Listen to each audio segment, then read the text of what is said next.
Okay, I'd like to convene the Ways and Means Committee. We now have a quorum present, and we have the minutes from the previous meeting. Representative Marquardt, I know you were here early. Did you get a chance to look at the minutes? Yeah. Mr. Chair, I'll move those minutes. Okay, the motion is before us. Any discussion on the minutes? Seeing none, then all those in favor signify by saying aye. Aye. Opposed, motion carried. We now have House File 80 before us, and this bill we heard the other day. We laid it over, and welcome back, Representative Murphy, and I understand you have an author's amendment. Thank you, Mr. Chair. Yes, I do have an author's amendment, A7. We need a motion then that, and we're going to send it right to the floor, right? I move the A7 amendment. Okay, we have the motion before us for the A7 amendment. Any discussion? Would you like to explain the amendment, Representative Murphy? Well, it's a couple of additional things. It includes the language on corridors of commerce that was adopted in the Transportation Committee last week. And it funds the corridors of commerce, and it makes a change for Anoka County in the city of Ramsey. And Andrew Lee can talk about it in great detail if you wish. When you say great detail, I'm not sure what the definition of that is, but maybe just a quick recap. Sure. Mr. Chair and members, Andrew Lee from House Fiscal Staff. If you look at the A7 amendment, the first page, the only new language is on 1.19. This allows the Commissioner of MnDOT to use up to 17% of the Corridors of Commerce authorization for program delivery. Program delivery includes property acquisition, engineering, and design of the roadway projects. And then on the second page and third page is language that allows projects that were selected in either the 2018 project selection that was from the 2017 Corridors of Commerce authorization, and then the subsequent authorization that came in the 2018 bonding bill, that essentially the money for both of those can be used on projects, so that if a project that's that can go forward quicker that was selected on the second authorization of bonds can move forward. But it doesn't add projects. And then I think the last piece is on the fourth page. This is just changing language around an appropriation for grade crossing in Anoka County. But it doesn't change the amounts. It just changes what the project, or what the sort of description of the project. Okay, any discussion on the amendment? Representative Torkelson. Thank you, Mr. Chair.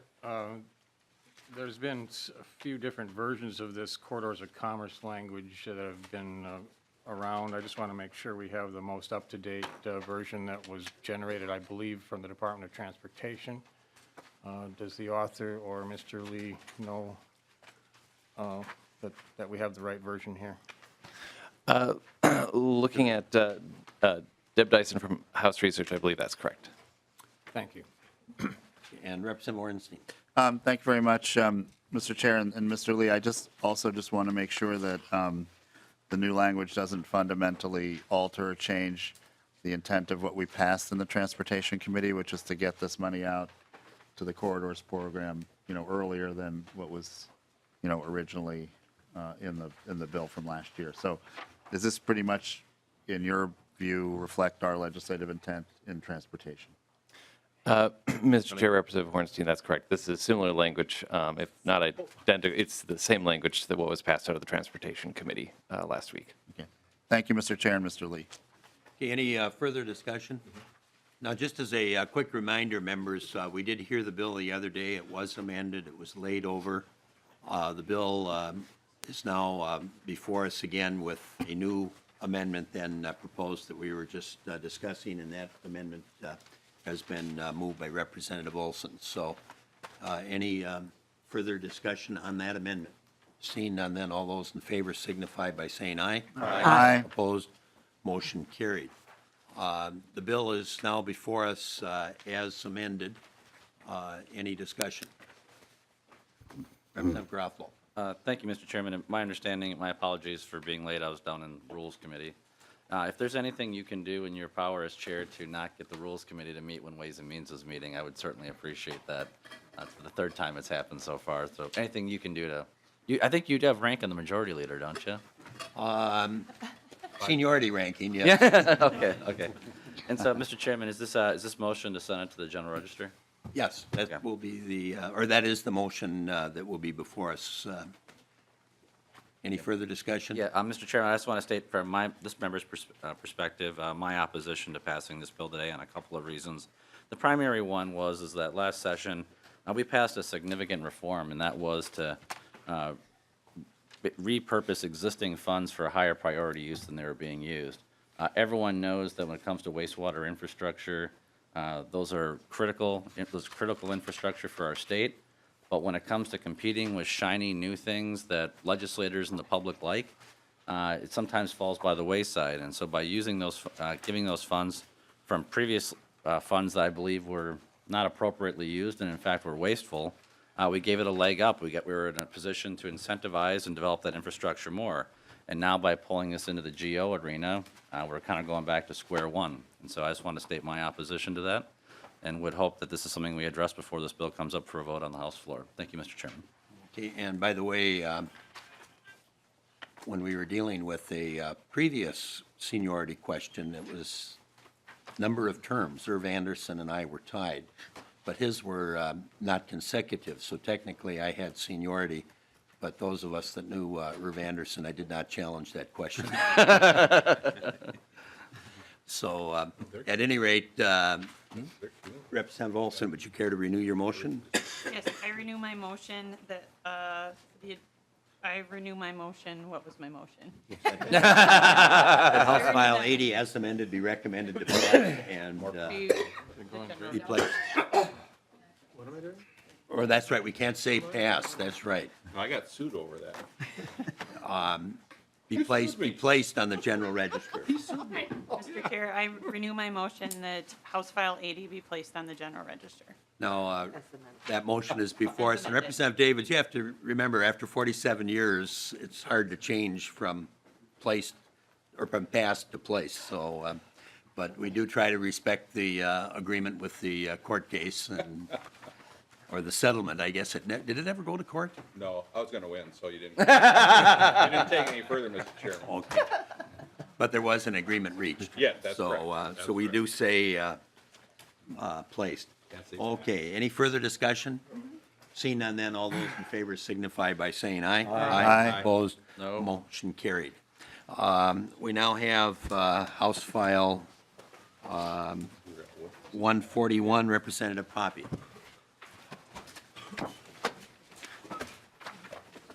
Thank you, Mr. Chair. I'd like to move House File 141 be recommended to be placed on the general register. Representative Poppe, we need the division report first. Ah, So that's your motion to adopt the division report? She can do that as a member of the committee. Any discussion on the division report? Seeing none, then all those in favor signify by saying aye. Aye. Opposed, motion carried. Now we need the thank you. Now I will move. second motion. Yeah. Now I will move House File 141 be recommended to be placed on the general register. Okay, that motion is before us. If you could explain the bill? Thank you, Mr. Chair and members. House File 141 simply changes the majority of commissioners that need to be in place in order to sell real estate for a port authority. This bill actually has no fiscal impact. It was brought to the Economic Development Committee. It passed out of there, but it is a bill that standardizes the sale of property so that's the same as a city, a simple majority rather than two-thirds majority, which is what currently exists in statute for an economic development port authority. So a number of cities who have port authorities have sought this, and it would standardize the rules for sale, and I'd appreciate your support. Okay, any discussion? Representative Albright. Thank you. Good morning, Mr. Chair. Question for the author of the bill, Representative Poppe. This bill would affect a number of port authorities, notably, as I see the list that I have in front of me, ones such as St. Paul, Red Wing, St. Cloud, Duluth. One question for you then is, because of the size of the holdings by some of these port authorities, there certainly would arise an issue in terms of, are we talking about a quorum of the board of directors itself? Are we present, or are we talking about a quorum, or just more importantly, just half of the members themselves of the membership? The bill seems to be vague on that. Representative Poppe.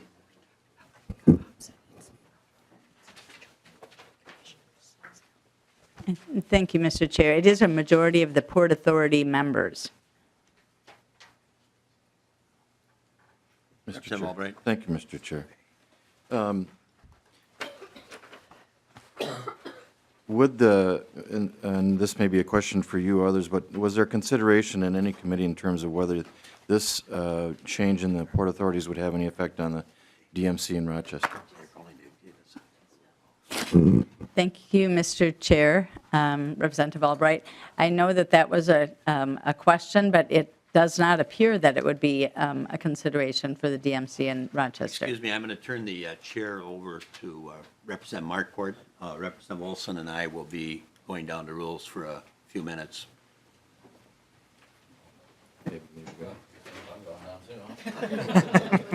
You probably would like to, yes.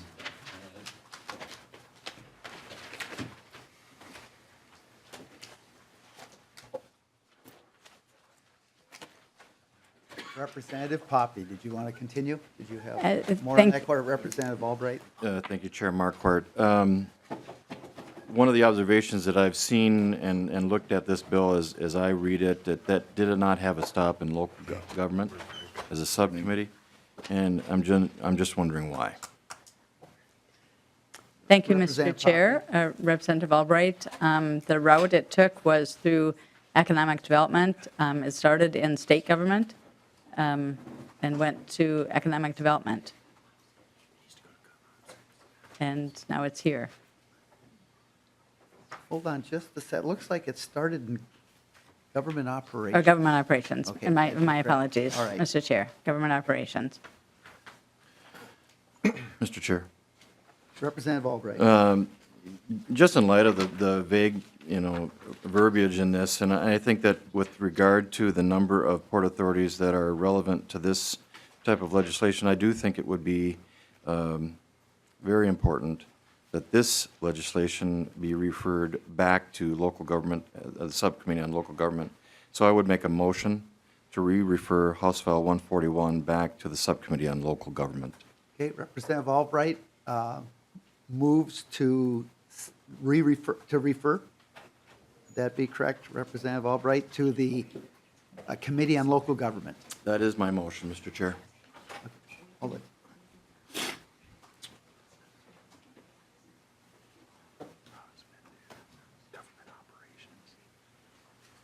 Representative Albright, we do not refer to subcommittees. So if you need to go to the I would the refer umbrella. then to the Division on Government Operations. But, all right, so we have a motion to send this back to Committee on Government Operations. Representative Poppe. Thank you, Mr. Chair. That's where it started, was government operations. It did not go to the local government subdivision. It went to government operations and left from there. So, I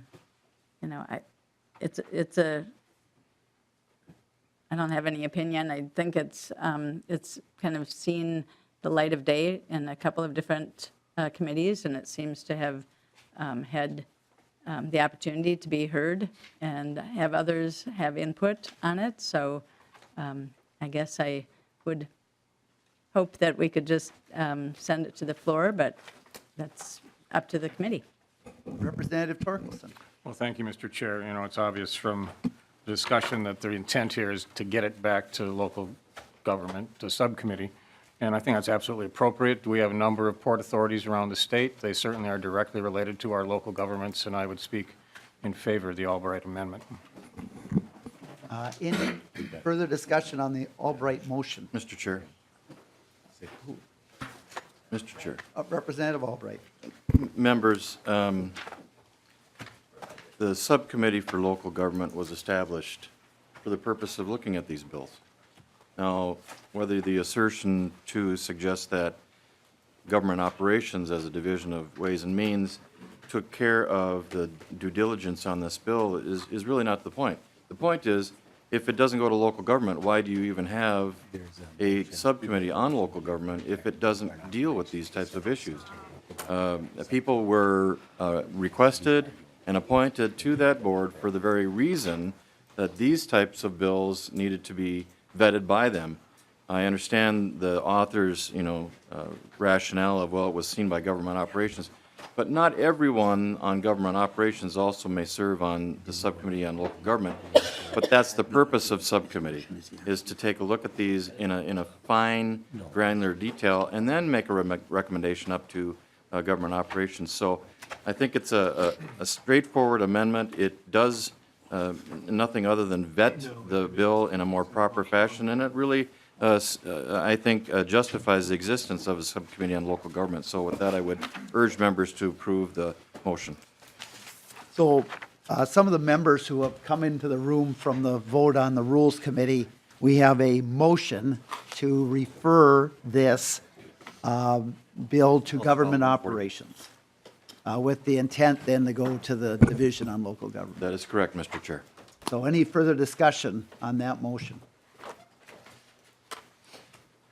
Seeing none, I will call for the vote on the motion to refer this bill to government operations. All those in favor say aye. Aye. Those opposed say nay. No. The motion does not prevail. Any other comments on this House file? House File 141? Representative Poppe, do you renew your motion that be recommended, that House File 141 be recommended to be placed on the general register? I do. All right, any further discussion? Hearing none, all those in favor say aye. Aye. Those opposed say nay. No. Motion does prevail. Thank you.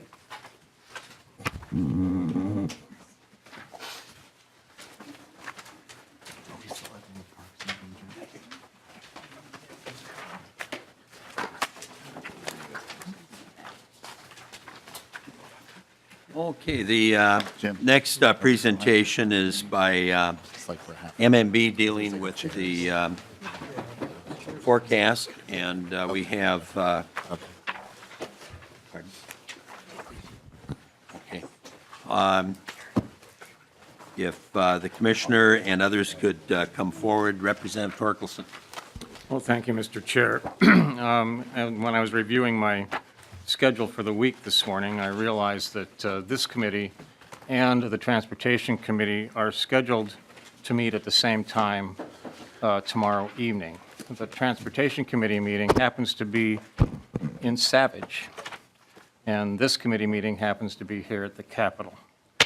If Mike, well, you're an ex officio member of Transportation, I know that, but there apparently, according to my count, there are 5 members that are on both committees. I personally take my committee work very seriously. I try to show up at every meeting whenever at all possible and cast a vote whenever anything comes up for a vote. It will be impossible for me and the other members of, the other 4 members of the Transportation Committee to be at 2 places at once. I think this is very poor scheduling, and I'm frankly very disappointed that they would, that your party would schedule 2 important meetings at the same time in different cities. Okay, your point is made. This committee as you know, can meet at the call of the chair. We're getting close to deadlines, and it's a very busy period of time. I don't know if, when you folks were in the majority, if you had a committee meeting in two different locations, but at any rate, I do know firsthand that there were sometimes conflicts when we got close to the deadlines where more than one committee would be meeting at the same time. But your point is well taken, and we will be meeting tomorrow night. And I think, by the way, being that the question is before us, I have requested a room change, and we will post that as soon as possible. I would prefer to meet in this building rather than in the Capitol for convenience. Now, Savage will be a little different question, but the community of Savage. But at any rate, it would be a little more convenient for some that might have to shuttle back and forth if we meet in this building. And so we're looking for space here, and we'll announce that as soon as possible. Representative Torkelson? Well, thank you, Mr. Chair. I just don't think I still don't think I'll be able to quite make it. It's a little bit closer, but not quite close enough. I don't recall, in my 10 years here at the legislature, I don't recall having two committee meetings scheduled at the same time in different cities. Maybe it's happened, but it's hard for me to remember all 10 of my years, and there are other members that have been here longer than I have. Certainly, you've been here a lot longer than I have. Perhaps you recall a time when two important committee meetings were scheduled at the same time in different cities. Representative Torkelson, as I mentioned earlier, I don't offhand recall. I suspect in 47 years it may have happened, but I can't speak, with any firm answer to that particular question. But I do know that, generally speaking, there are at times conflicts. Representative Davids. Thank you, Mr. Chair. For the meeting tomorrow night, the one that's in St. Paul, we have an opioid bill up, we have another bill up. Are there fiscal notes currently on either of those? And if not, when will we have them by meeting time? The one bill will have a spreadsheet available, which is what we sometimes do in Ways and Means. That will be the opioid bill. We should have a fiscal note available for the other bill as well. Thank you. Yeah. There haven't been, by the way, that'll be the original fiscal note. There haven't been any changes in that bill that would have a cost factor, as I understand it. So the fiscal note that's online would be the one that we'll be using before the committee tomorrow night. Okay, any further questions? Representative Groffel. Thank you, Mr. Chairman. For the Representative Torkelson, is that meeting tomorrow? Is that Representative Tapke's district? Do you know? I don't know. Whose district? Do you know, Mr. Chairman, staff? Do you know whose district that is?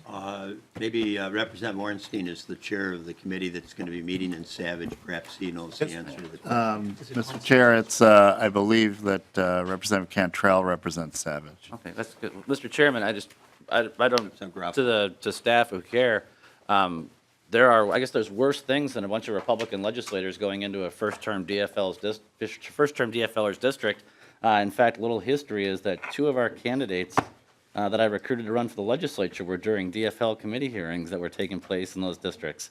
That's how we ended up with Representative Tim Kelly and another representative will name nameless. So maybe if you're forced to go down to Savage, you'll spend some extra time down there. I'm sure we can meet some good people. It's worked in the past. Representative Torkelson, and let's not go overboard on the politics of where the meeting is. I mean, there's a lot of meetings taking place in first-term DFL districts, and that's fine if that's the call the majority wants to play, but it hasn't worked out too well in the past. But you guys run the place. It's up to you. I was just saying we don't need to debate the politics of the location of the meeting was a fine question. I respect the point that Representative Torkelson was making. But at any rate, it is a busy time, and that's what happens. And I think that, do you have Representative Ornstein bills that are up in the committee, or is it informational? I should know because I am ex-official, but I haven't looked. Mr. Chair, there's two bills that we won't be taking action on the purpose of these field hearings is to hear from the public in communities that are in and around our members' districts. Okay, so you do have two bills that will be up and. And Mr. Chair, we've had several meetings that have, committee meetings that have taken place at the same time outside of the Capitol. And, members just need to make their decisions based on their priorities. Okay, Representative Torkelson, and then we're going to move on for the testimony on the forecast. Well, very quickly, Mr. Chair, thank you.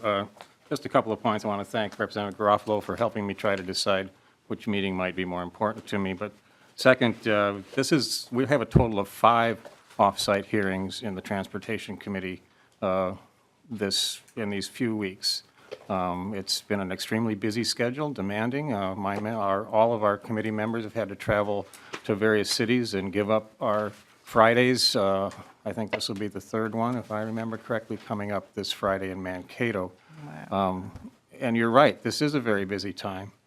And to keep dragging us all over the state for these meetings, while I love hearing from all these various constituents in these various districts, it does seem to be interfering with our work here at the Capitol, Mr. Chair. Okay, with that,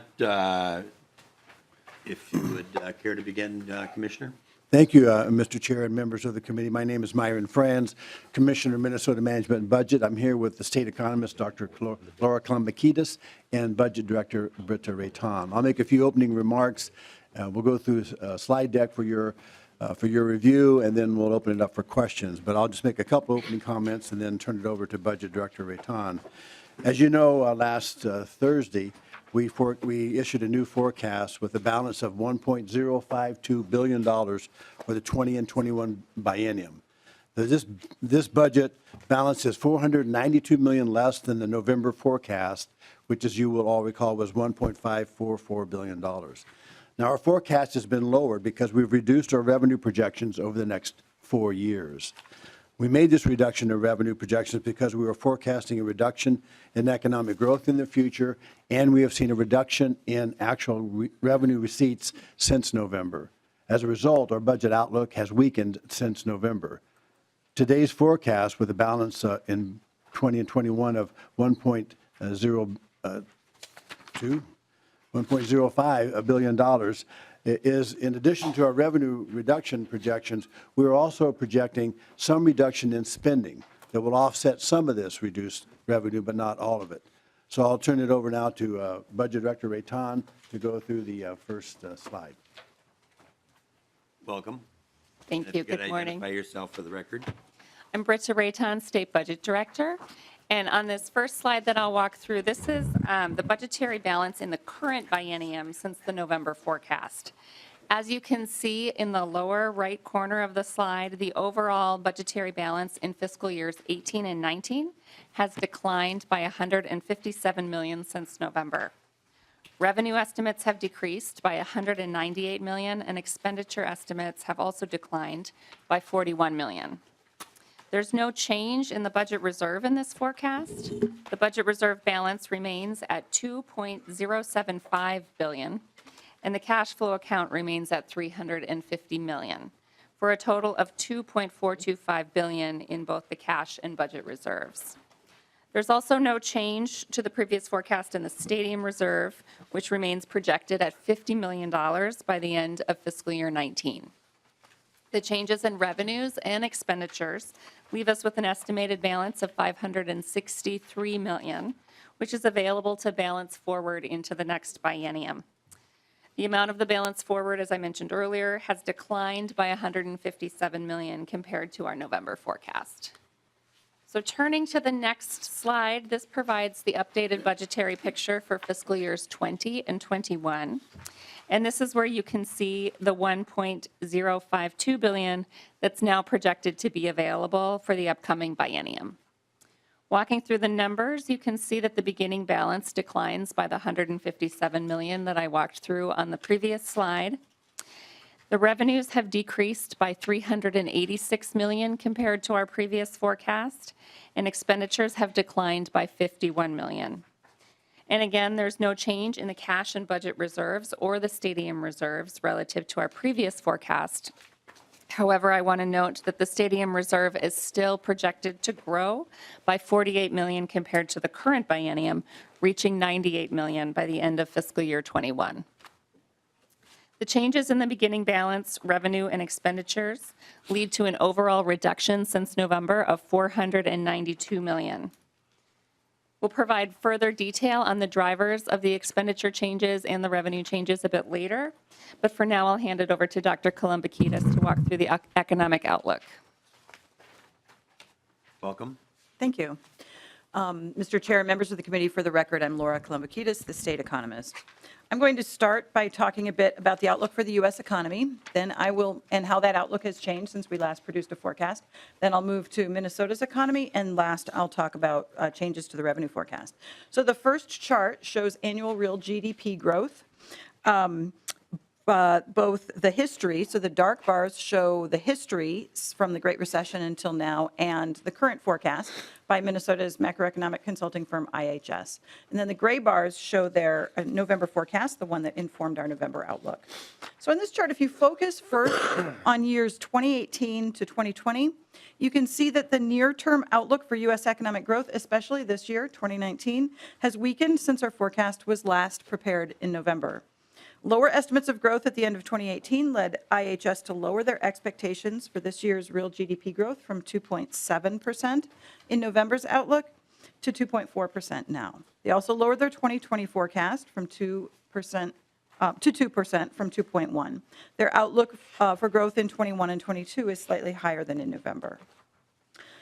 Now, if you look at the current forecast for 18 through 23, so the dark bars on the right-hand side of the chart, that downward step pattern, you can see that the pattern of slowing growth through our planning horizon carries over from the prior forecast. So we had that same pattern in November, that slowdown. While current conditions can support moderate growth for much of this year, IHS expects the economy to begin slowing in late 2019. This occurs for a number of reasons that are actually similar to the reasons that we had that slowdown in the November forecast. That is, the contribution to growth from federal fiscal stimulus declines, monetary policy becomes more restrictive, global growth weakens, and a strong U.S. dollar relative to trading partners' currencies pulls down net exports.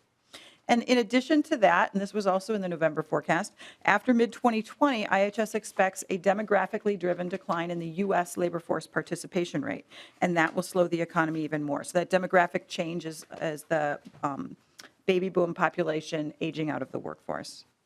The downshift continues with annual real GDP growth expected to decelerate from 2.9% last year to less than half that rate in 23.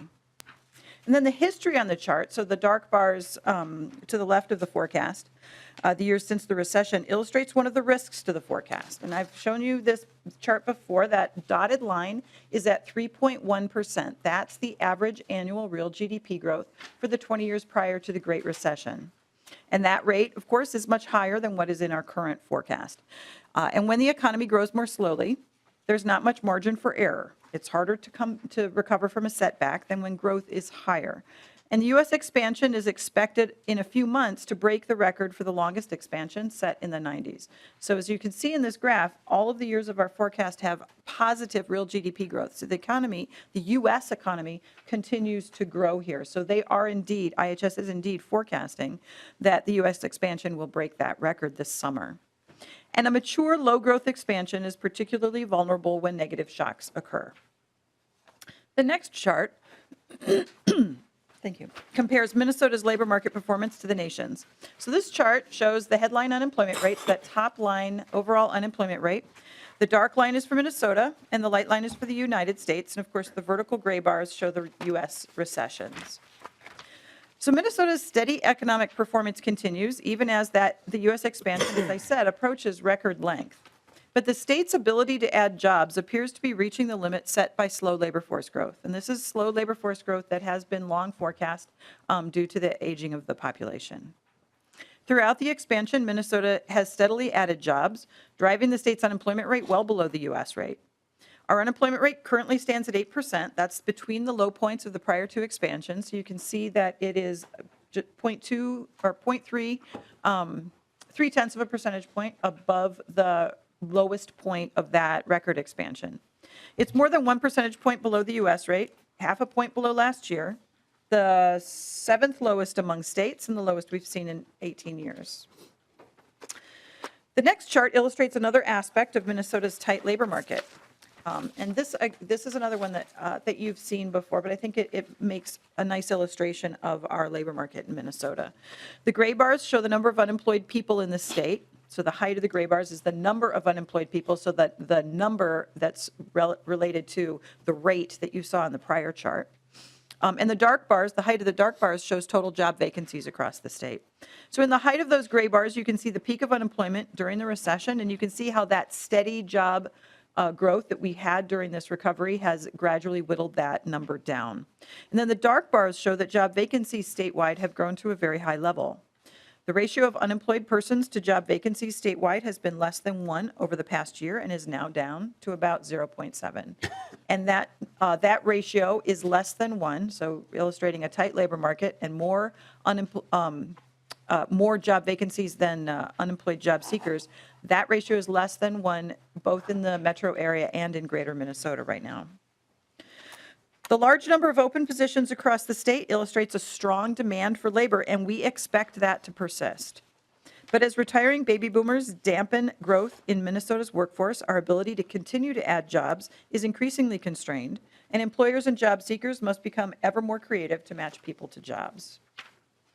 As employers and job seekers adjust to this environment, Minnesota's labor market appears to be slowing down. Since last August, the unemployment rate has held steady at 2.8%, so it's held steady there and hasn't gone further down. And between 2011 and 2017, Minnesota employers added, on average, 42,000 new jobs a year. So a job addition in this context means not an open vacancy, but a position that has a person in it. So you need a person in the job to count it as a new job. So that annual average was 42,000, but in the 12 months ending December 18, employers added a little more than half that many. So that number is subject to revision. That could change, but it also could signal that we are feeling the impacts of that constrained labor force. And one important way this feeds into our tax revenue forecast is through our forecast of total Minnesota wage and salary income. So what I mean by total wage and salary income is as if you added up all of the payrolls of all of the employers for the entire state, and then we are estimating how that number grows over time. We continue to expect that number, total wage and salary income, to grow each year, but we now expect weaker growth than we expected in November. The forecast reduction is due to a number of things. It's due to a downward revision to 2018 employment.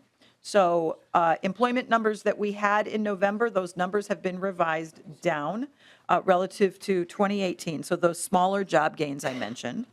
It's due to lower than expected wage income growth last year. So the economic data on wage income growth for 2018 came in lower than the information that we had in November. Recent weakness in income tax withholding receipts. So careful readers of our revenue reports will notice that income tax withholding has come in short of our forecast since November.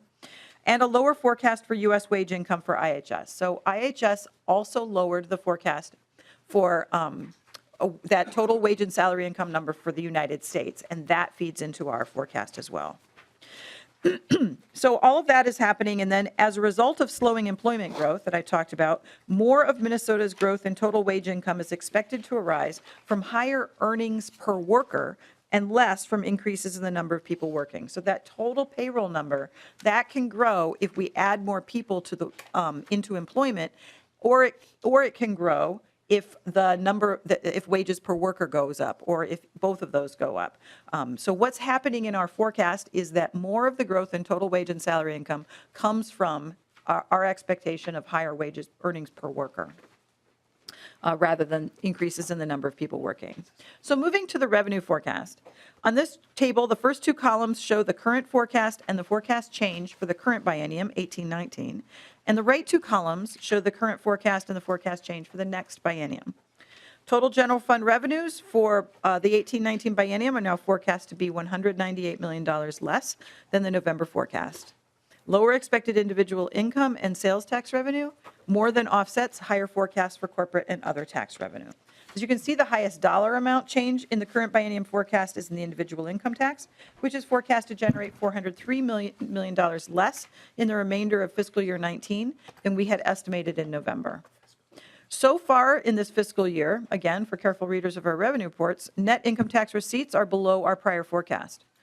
Those lower revenues and lower forecast income growth, including that wage and salary income growth that I mentioned, contribute to the reduced income tax forecast. Sales tax revenue for 18-19 is now forecast to be $19 million less than the November forecast. The lower revenue forecast is primarily due to lower forecast growth in taxable Minnesota sales. So when we construct a sales tax forecast, what we do is we look at the U.S. forecasts for spending, consumer spending in lots of consumer and business spending in lots of different spending categories. And then we construct a proxy sales tax base for Minnesota based on all those spending categories that we tax. And then we look at how that proxy base grows over time. And in this forecast, that tax base grows more slowly than what we had estimated in November. And that's consistent with the lower U.S. economic forecast I showed in that first slide. So that's where that comes from.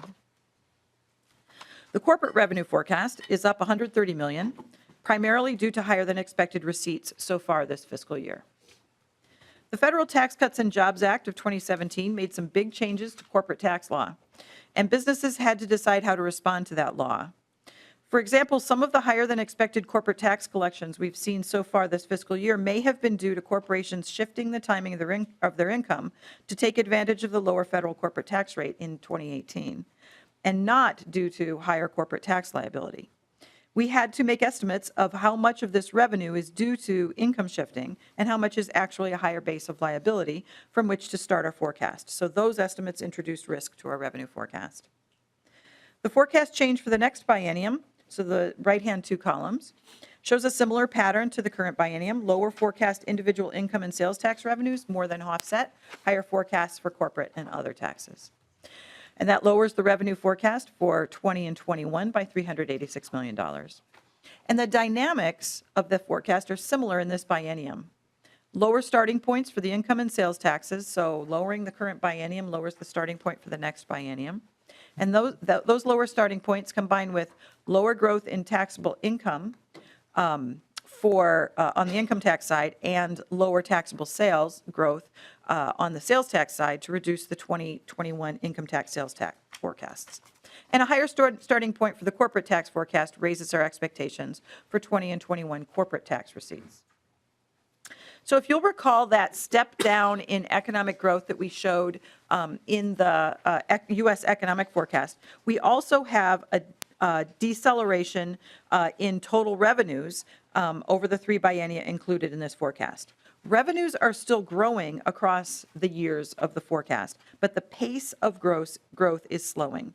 So on the chart, we illustrate that between the last biennium and the current one, total revenues grow 3.2% per year. That rate falls to 3% between the current biennium and the next, and falls again to 2.3% between 20 and 21 and 22-23. Budget Director Reitan will talk about the impact of that revenue slowdown on the state structural balance.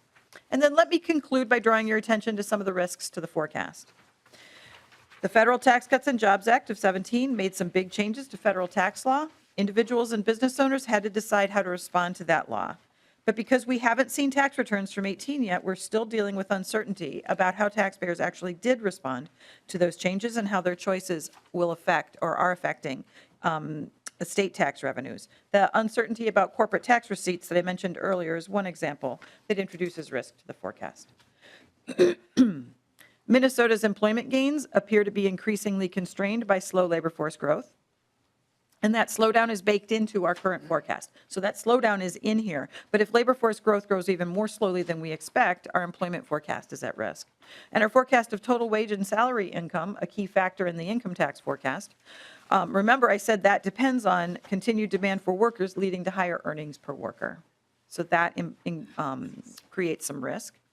And this forecast regarding the U.S. outlook, this forecast assumes that all of the U.S. tariffs and other countries' retaliatory measures that have been put in place in the last year are permanent. But as you know, U.S. trade policy, especially regarding China and the new NAFTA agreement, has been in flux. Prolonged uncertainty imposes costs on businesses that have to address supply chain disruptions, and they may put investment on hold, and that will affect GDP. Geopolitical events can derail global growth that is already showing signs of slowing. So I said baked into this forecast is slowing global growth, but unexpected geopolitical events can disrupt that. For example, if the UK exits the European Union without an agreement, a disruption to exports can follow. And then finally, with 28 months before the end of 20 and 21, we have not yet seen any of the total revenues we forecast for those years. Even small changes to assumed growth rates in particularly volatile income sources such as capital gains or corporate profits could materially alter the budget picture into our planning horizon. So I'll turn it over to Budget Director Britta Reitan. Go ahead. Thank you, Mr. Chair. Moving to the next slide, this is a look at the expenditure side of the forecast. Expenditures are down relative to our previous forecast in each biennia. This slide focuses on the change in fiscal years 20 and 21. The overall change in expenditures is quite small, just 0.1%. E12 education expenditures are down $48 million from our previous forecast. This is due to lower actual student counts and lower free and reduced lunch concentration rates. That reduction is partially offset by increases in special education aid, and the change overall in E12 education since our previous forecast is less than 0.2%. Property tax aids and credits have increased relative to the November forecast by $29 million in fiscal years 20 and 21. And this is largely due to growth in property tax refunds for homeowners. This increase is based on an increase in the actual payments made to homeowners this year, as well as slower projected income growth assumptions into the future. Health and Human Services expenditures are forecast to be $30 million or 0.2% lower in the next biennium compared to our previous estimates. Medical assistance spending is up $13 million from the previous forecast and is driven by higher spending in long-term care programs. And that increase is offset by $43 million in lower than expected spending in other forecast program areas, the biggest of which is chemical dependency, which has a lower spending amount of $32 million. Debt service and all other categories are unchanged from the November forecast. And then moving to the next slide, this chart provides a look at the planning estimates in fiscal years 22 and 23 and shows the structural balance between revenues and expenditures in both the fiscal years 20 and 21 biennium and the 22-23 biennium. That means it removes from the chart the impact of balance forwards and changes to reserve levels. And you can see in this chart that the structural balance declines into the planning years, and on a structural basis, the number is actually very slightly negative in fiscal years 22 and 23. That's that negative $11 million. I also want to highlight that this view is representing just the structural balance in the general fund. Not included in this total is the projected deficit in the Healthcare Access Fund. With the expiration of the provider tax, the Healthcare Access Fund is now projected to have a $919 million deficit in fiscal years 22 and 23. Also, on the far right side of the chart, you can see the projected annual growth rates of spending and revenues between fiscal years 2021 and 22-23. Spending in the general fund grows over this period at 2.9% annually, which exceeds the 2.3% annual growth in revenue, and that's that same 2.3% that Dr. Kalambokidis referenced earlier. The biennial growth shown here on the expenditure side is just growth that's occurring within forecast programs, and the biggest driver of that growth is medical assistance. And as you know, inflation is generally not included in the expenditure estimates in the forecast, except in programs where there is an inflationary component built into the formula, where there's either an inflationary factor applied to the appropriation or where it's based on actual cost. Some examples include property tax refunds, special education, a portion of healthcare, and debt service. Those would have some inflationary measure baked into our estimates going forward. So the estimate of inflation we provide is just a calculation that's on all other programs and all other spending that doesn't already have an inflationary component. And we use the consumer price index to provide that inflationary estimate. And then it compounds over 2 years in 2021 and over 4 years in 22 and 23, which is why that 22-23 number is so much larger. So the numbers at the bottom of the slide just provide some context for the pressures on the expenditure side that are not built into the forecast. Now I'll hand it back to Commissioner Frans. Okay, and I don't know how many questions there may be, but if all three of you are perhaps at the table, that would be fine. Commissioner, did you have a wrap-up before we take questions? Mr. Chair, members, yes, I would just like to make a couple comments on this last slide, then we can open it up for questions as you suggest. As you can see from this slide, this shows you the current status of our budget reserve and our cash account, which total now $2.425 billion. We put $491 million into the reserve fund in the November forecast, and although we're not quite at 100%, we're very close to it. So one of the things I just wanted to mention as we go into this this budget year in the legislature is that we do have a budget balance in 2021. It's been reduced some, and we have a challenge in the 22-23 arena for planning. But we go into this budget year with a balanced budget, with a AAA credit rating, with adequate resources in the future if we have an economic downturn. And the governor, and I'm sure many of you would also recommend that this budget reserve not be spent during this budget cycle and to be maintained for any economic downturn, which we're not seeing. We are seeing a slowdown in growth, but not an economic downturn.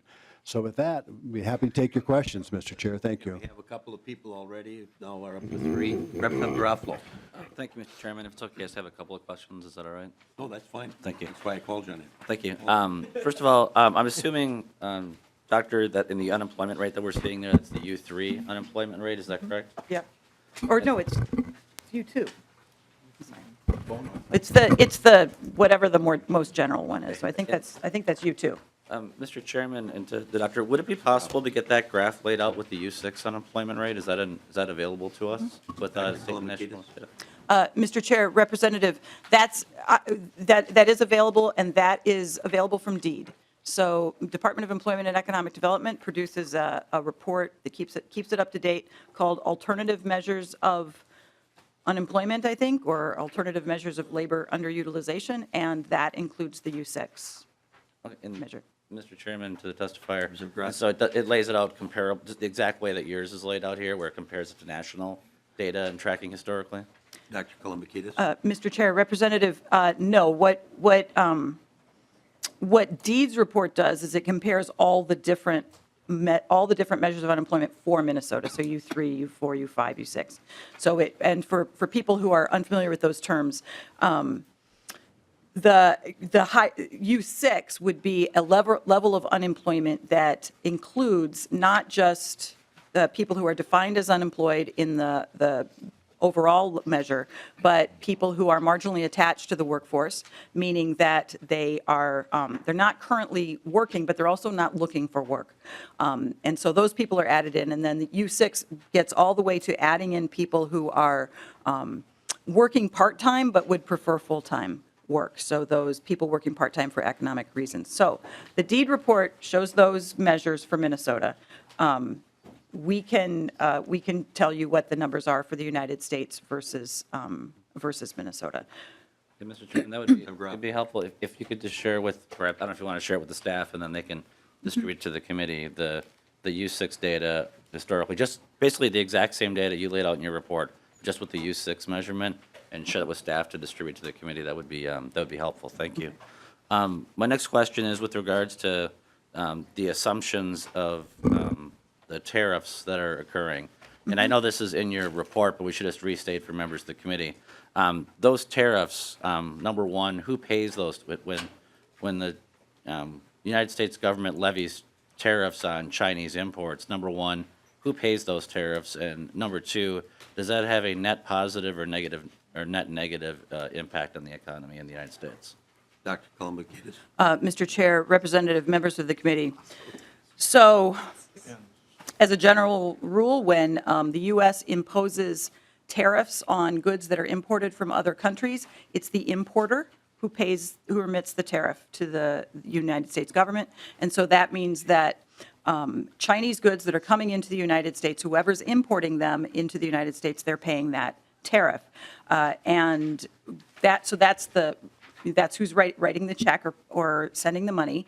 Then what happens to that, that impact, it depends on what then happens to those goods. So if someone is importing final goods that are finally for consumers, so clothing or electronics or something that are then going to be sold to consumers, that tariff might be passed on from the importer to the consumer. When the tariff is on intermediate goods, so these are goods that a U.S. manufacturer is going to use to make a final good for consumer, then what that tariff does is it increases the costs for the manufacturer. And so, because they're now paying a tariff on those imported goods, and so then they also have to decide whether they can pass that forward completely to consumers or whether that passes back to their profits or whether it changes the wages, lowers the wages that they pay to their workers. It's also possible that on the other side of the ocean, that the exporter negotiates a deal with the importer to absorb some part of that tariff on their end. But for the most part, that gets passed on to the importer. The impact on the U.S. has been, I don't have a measure of that, in terms of, percentage points on GDP, but it has overall been negative because it's increasing prices to consumers, it's increasing costs to businesses, but it's also the fact that, as I said in my opening remarks, that when trade policy is in flux and when it's changing like this, businesses are trying to decide, what am I going to do? Am I going to accept that increased cost on my intermediate goods, or am I going to try to find a U.S. provider, and is that U.S. provider going to be able to ramp up or not, and is it going to cost me more? And so they may be holding off on investment until this settles down, and that can slow economic growth. Mr. Chairman, Madam Groffel. my final question, on the handout that's before us on page 10, the top line item there is taxpayer response to federal tax law changes in terms of forecast risks. And that can, whenever we have major tax reform at the federal level, of course, there's an infinite number of ways that can impact individual states and state resources. I want to specifically talk about the state and local tax deduction and the $10,000 cap that was put in place at the federal level. So again, I'm aware of the fact that people are accelerating their charitable contributions into a 3-year gift and then taking the standard deduction in later years. I'm aware of other strategies that people are doing. I'm specifically focused on this $10,000 cap on state and local taxes. And my question for you is that, in your opinion, do you believe that tax change is providing a financial incentive for wealthy taxpayers to leave the state of Minnesota? Dr. Kalambokidis.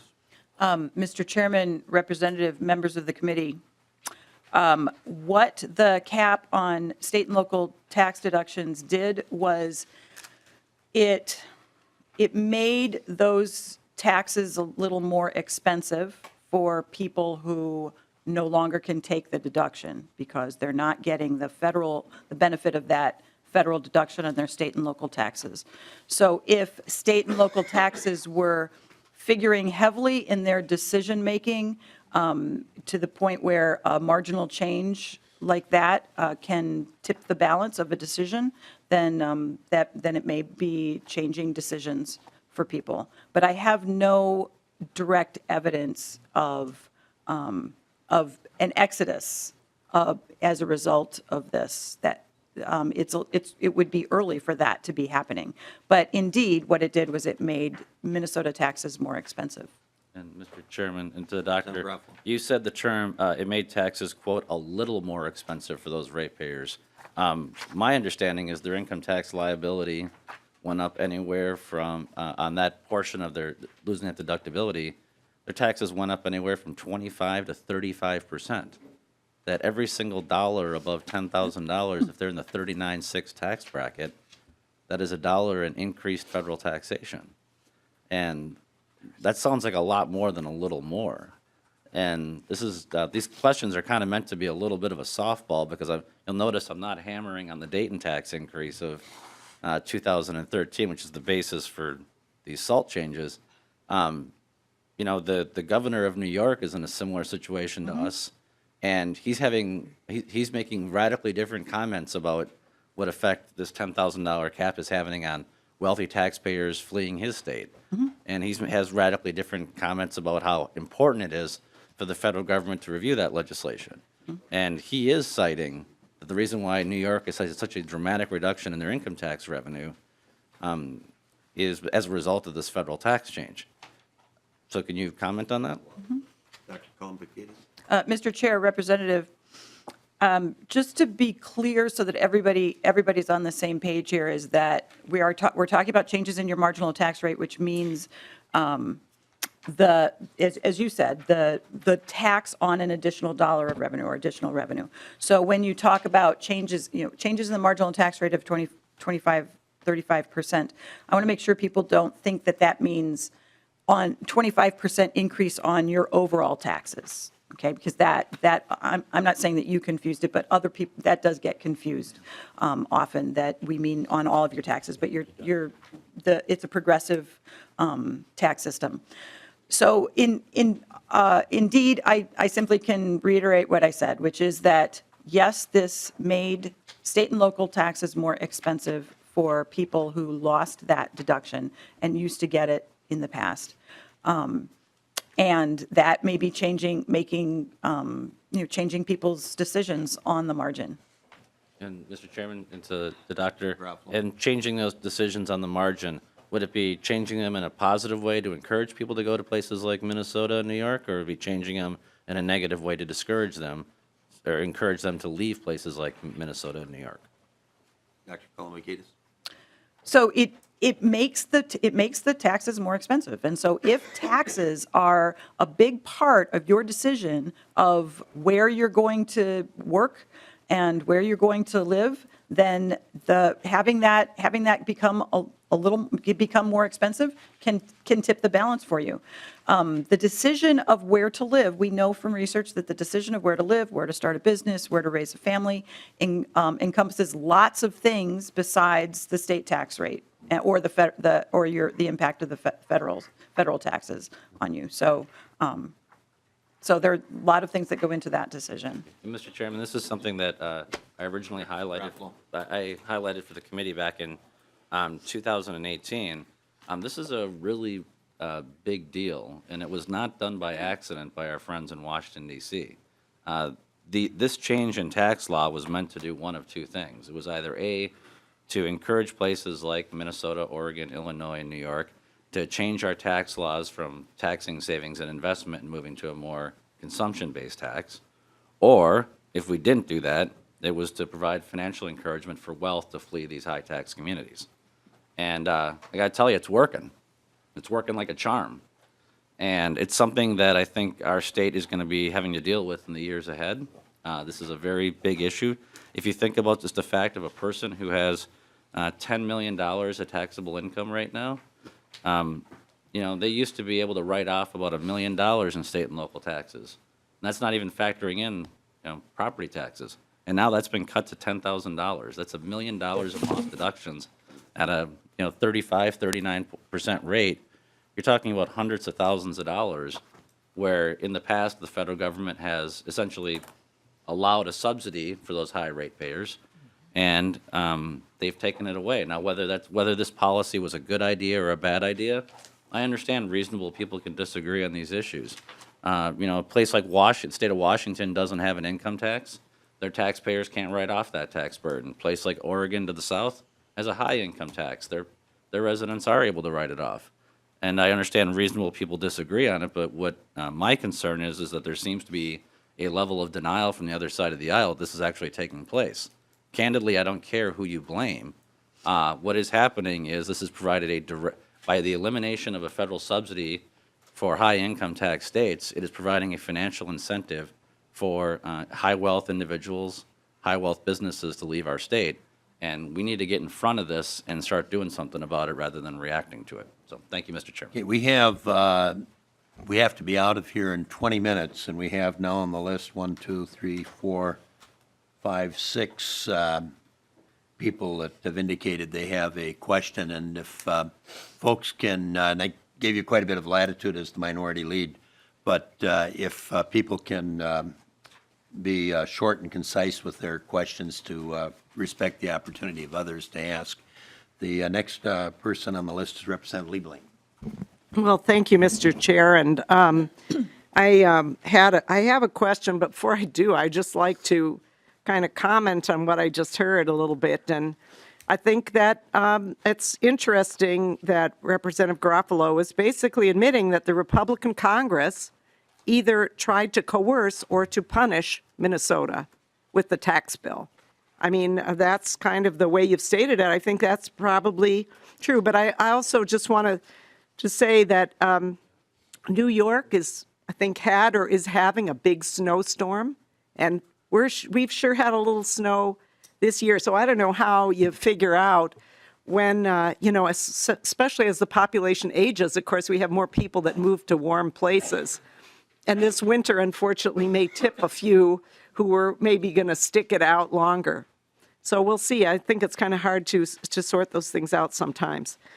Anyway, my question had to do with the what I heard when we were talking about the planning estimates. I don't know if it was the budget director who was talking about it, this page 12 in our handouts, and mentioned that the in 22-23, the Healthcare Access Fund would be in deficit by $919 million.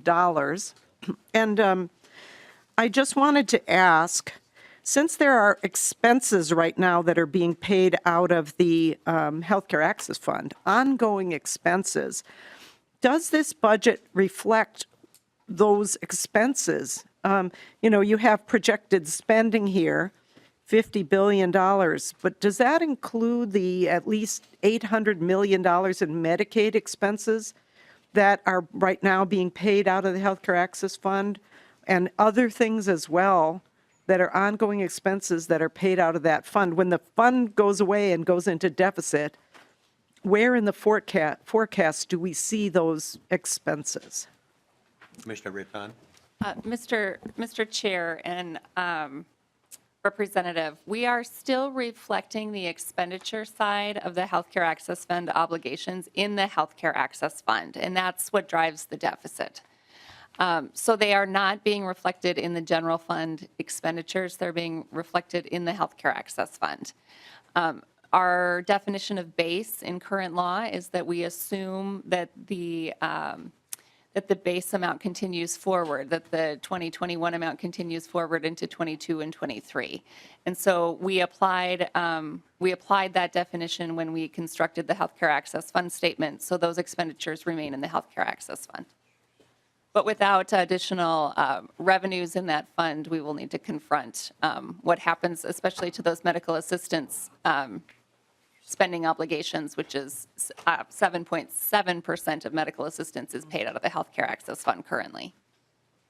Right. So, Madam Chair. Representative Liebling. Thank you, Madam Chair, and just thank you for that information. Just to kind of put a point on it for members that, just because it's, in a different fund, doesn't mean that this isn't a very serious future hit to our budget if we just allow a lot of revenue to disappear that we currently have coming into the fund. So this is very serious. I don't know how in the future we will construct our budgets without this money coming in. Thank you.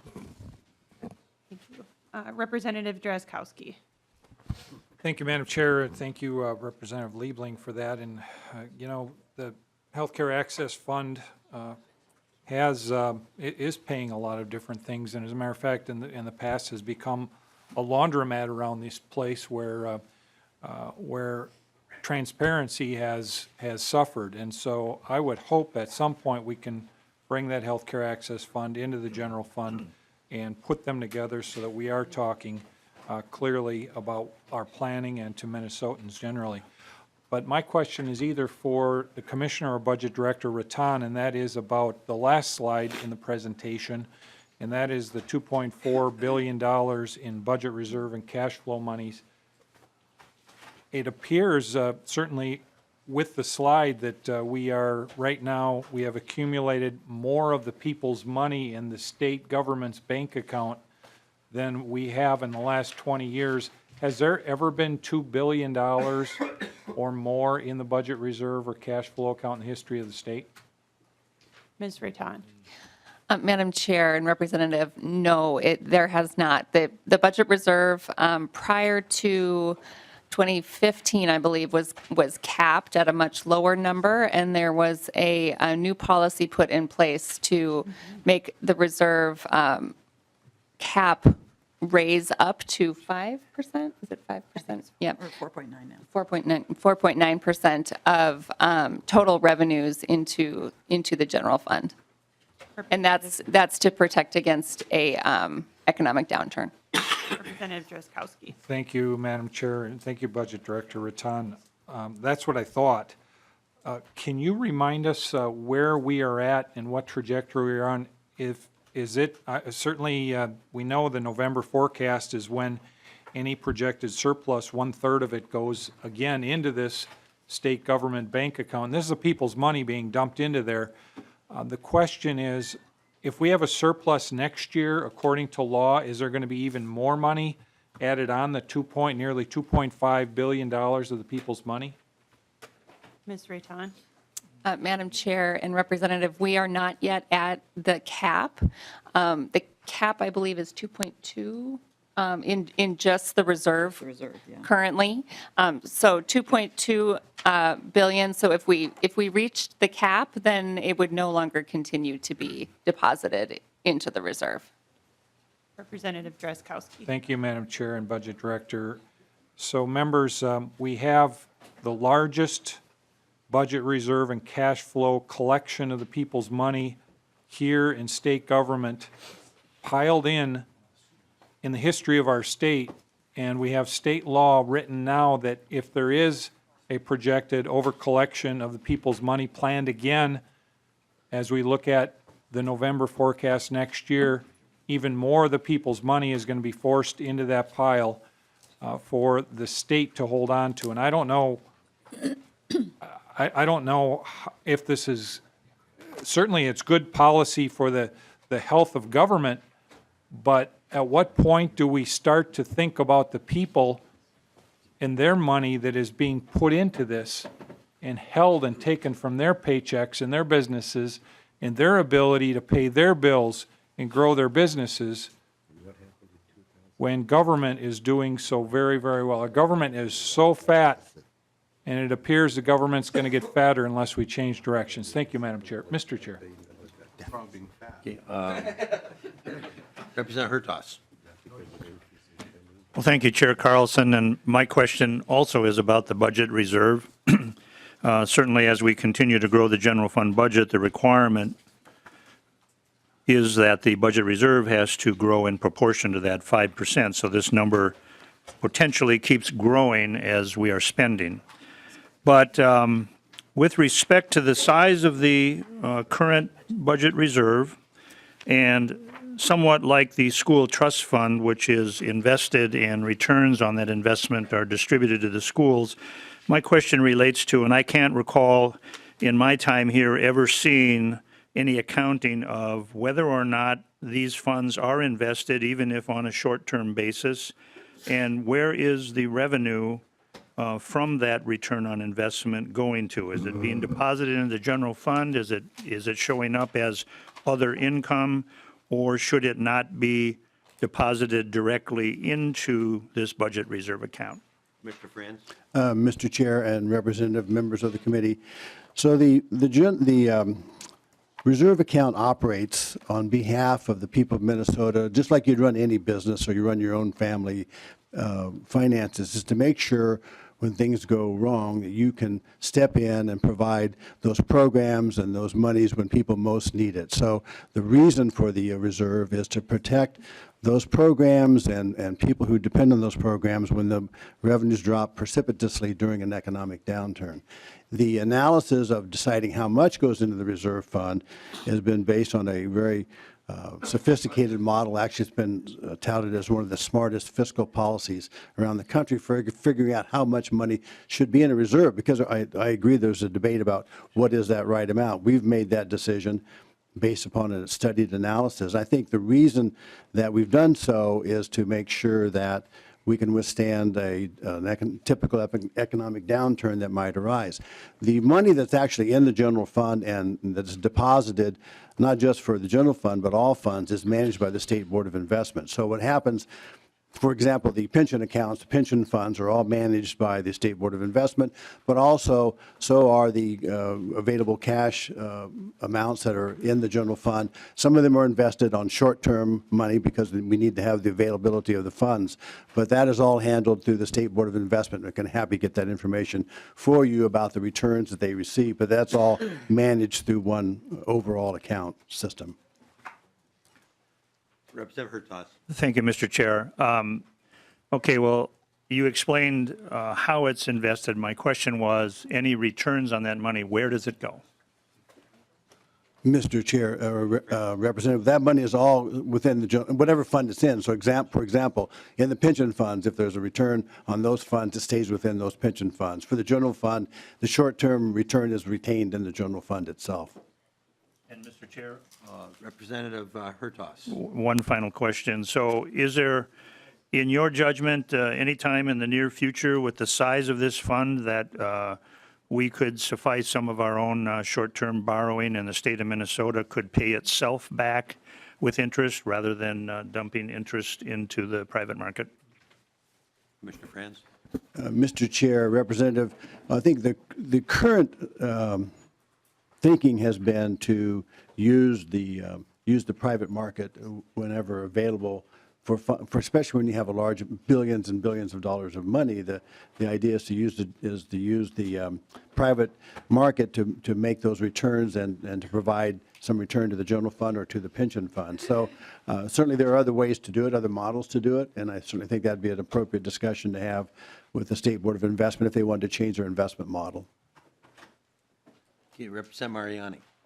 Thank you, Mr. Chair. I'll try to be really quick. I have to say, for one, I'm glad that we have a smart budget reserve philosophy in our state. I can tell you, my wife and I, over the weekend, we were paying our bills, and we do everything we can to put money away in savings. In addition to that, we also, quite frankly, try to keep some cushion somewhere because every once in a while something's going to happen. And it could create a crisis in my household. And so I think we've used a very common sense approach in the state not to let the inevitable occasional crises wind up hurting the people of Minnesota. But my questions very quickly are on the labor market issues. I was really intrigued by, and perhaps it's a question to our state economists, I was really intrigued by the quick presentation of of the argument of a slow labor market growth being a big player that's having an impact on our macro budget economics here. And so, there's tight labor market conditions that are happening. You talked about, demographics, mostly around age that drive that. I'm just curious very quickly, whether that is it seems to me that's a reality across the board because we're talking about macro economics here, but my guess is that there are probably particular sectors that are harshly impacted that have perhaps an outsized impact, on our budget numbers. So I'm wondering if you could just very quickly tell us a little bit more about what those might be and maybe say a little bit about how we've tried to compensate for that in recent years. Kalambokidis. Mr. Chair, Representative, so you asked about specific sectors that might be affected by the tight labor market. So sectors where, so what happens when there's a tight labor market is that you would expect employers to invest in productivity enhancing techniques, procedures, equipment in order to get more out of the workers that they have, so they can produce more. And in some sectors, it's really hard to do that because you need the human touch. You need an actual person there. So one of the areas that I know is facing challenges with regard to the tight labor market is healthcare and healthcare services, personal care services in particular. And in looking at the open positions across industries, there are high levels of open positions in construction. And that's another industry where it's one of the limitations and a cost driver in terms of the construction industry in Minnesota is the not having as many people looking for jobs right now as there has been. So what are the things that can alleviate this? There is one of the bright spots, and I think I mentioned this last time I was here, but we have additional information on this, is one of the bright spots in our labor market is that Minnesota, over the last 15 years, has annually lost people to other states, meaning that our net domestic in-migration was negative. Just looking at people coming into Minnesota from other states versus people leaving Minnesota to other states. But that reversed in 17, and we had positive net in-migration in 2017. I mentioned that in my November presentation, but we now have information that was also true in 18. So that's positive for us. What happened over those 15 years when that net immigration, domestic immigration was negative, is that we still had positive net immigration because our international net immigration made up for that. And so these are key factors in what's happening going forward for Minnesota and our labor market, is that employers are looking to ways to enhance the productivity of the workers they do have. They are looking to populations that they may have overlooked before and trying to lower barriers. We have 2 data points, 2 years of data of people on net coming to Minnesota from other states. And international net immigration remains an important factor in our ability to thrive going forward. Representative Myron. Mr. Chair, just very quickly, thank you for that. And there's much more to dive into there. But it does seem that part of that message, particularly when it comes to the private sector, that's obviously doing everything it can to invest in, alternative technologies and, alternative processes for efficiency. It seems to me that those have limitations. And I think that's precisely where our state government steps in to be able to partner with our private sector so that those investments there and the people's public investments, can create much more opportunities. And I say it only because I don't want us to rush into thinking that we have to stop doing that kind of work as we're adjusting, settling in and realizing, how the forecast has shifted. That has a tendency to create, a pessimistic attitude. And it seems to me that this state is full of powerful practices that allow us to remain optimistic. Thank you, Mr. Chair. Thank you. And I'm going to revert to Representative Hornstein for a brief moment in case people start leaving in the next minute or two to make an announcement relative to the meeting tomorrow night. And then I'll revert back, even though now we've got about 2 minutes, to Marquardt, Davids, and Vogel. But Representative Hornstein. Thank you, Mr. Chair, and I would just want to reiterate what I said earlier, that members can make their choices based on priorities, but I did want to announce at the chair's request that we're hearing 2 bills tomorrow night. Neither of them will take action on, as has been the case at these field hearings, so there won't be votes tomorrow night. So I wanted to let the committee know that, and I appreciate Representative Torkelson's concerns, but we've had very successful hearings with a lot of input from the public, and I think that's an important part of our work. Okay, and then the chair has an announcement. Remember that tomorrow night, just to, at the bottom of our agenda, it says that we're going to meet room 120. Our intent is to try to find a different room tomorrow night, so watch for that announcement. Okay, I'm going to just quickly take our two tax people, the current chair, the previous chair, and then Representative Vogel. And if everybody can be brief, because we're right now at the time of adjournment. Representative Marquardt. Well, thank you very much, Mr. Chair, and I will be brief. I just think we have to use caution when we speculate on how the Tax Cuts and Jobs Act is going to impact migration or other things. There are so many movable parts that we just don't know. But what we do know is reflected in the forecast. I mean, we hear a lot always about the out-migration of high-income folks, but yet in the report, the data that we actually have and that we know is that income tax, without any law changes, is going to increase from this biennium to the next by 8.3%, which is more than sales tax and corporate tax rate will increase. And as just mentioned by the chief economist, in the last 2 years, we've actually had an increase in net domestic migration. That means people moving in from other states versus those that are moving out. And it was about almost 8,000 in 2017 and about 6,900 this past year. So, when we talk about migration, all these things, there's a lot of speculation. You hear a lot of anecdotal evidence, but you've got to come back and also look at the data also. Okay, thank you. And Representative Davids. Thank you, Mr. Chairman. I totally agree with Chair Marquardt. We do need to look at the data, and I hope you'll look at a report today. The data from Bloomberg, dated 3/4 of 2019, that's today. The title is High Tax States Make It Hard for the Rich to Leave Because They Are Fleeing. They are leaving the state, especially New York and California. They are going, and I have not just anecdotal evidence, I have actual evidence. But please read that article and you see how serious this is. Okay, Representative Vogel. Thank you, Mr. Chair. Just clarification, the budget forecast talked a lot about the lower withholding. How are estimated tax payments? Is it all withholding, or is some of it that deficiency shared with estimateds? Dr. Kalambokidis. Mr. Chair, Representative, so we've had, as you said, lower than forecast withholding payments early this year. But at the end of last year, so the fourth quarter estimated payments for last year were also lower than forecast and lower than the prior year.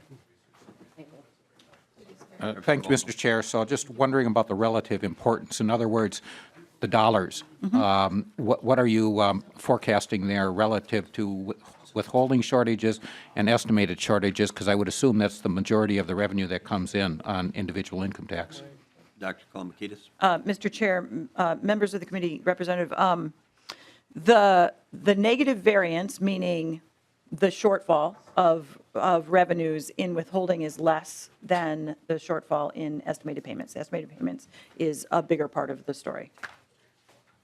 Thank you, Mr. Chair, and I won't belabor it, but it would be nice if those figures could maybe be relayed to us as far as the exact amounts that we're looking at, relative difference between withholding and estimated. Thank you. Hand just went up by Dr. Kalambokidis. Yeah, Mr. Chair. So the current fiscal year to date numbers are on page 72 of the forecast book. So that shows those negative variances. The negative variance in withholding fiscal year to date is $50 million.